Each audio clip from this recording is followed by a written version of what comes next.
Guarantee দিয়ে বলতে পারবো, আজকে যদি তারেক রহমানের কিছু হয়ে যায় তাহলে বিএনপি অস্তিত্ব সংকটে পড়বে এবং দলীয়গতভাবে ভেঙে পড়বে।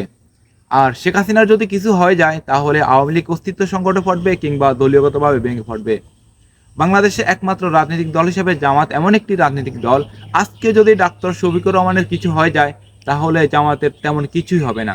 ইতিমধ্যে জামাত এই পরীক্ষাটা দিয়ে আসছিল। কারণ হচ্ছে জামাতের শীর্ষস্থানীয় প্রত্যেক নেতাকে ইতিমধ্যে পৃথিবী থেকে বিদায় করে দেওয়া হয়েছে। কিন্তু জামাত তো অস্তিত্ব সংকট দূরে থাক, তারা দলীয়গতভাবেও বিচ্ছিন্ন হয়নি এবং সমস্যায় পড়েনি।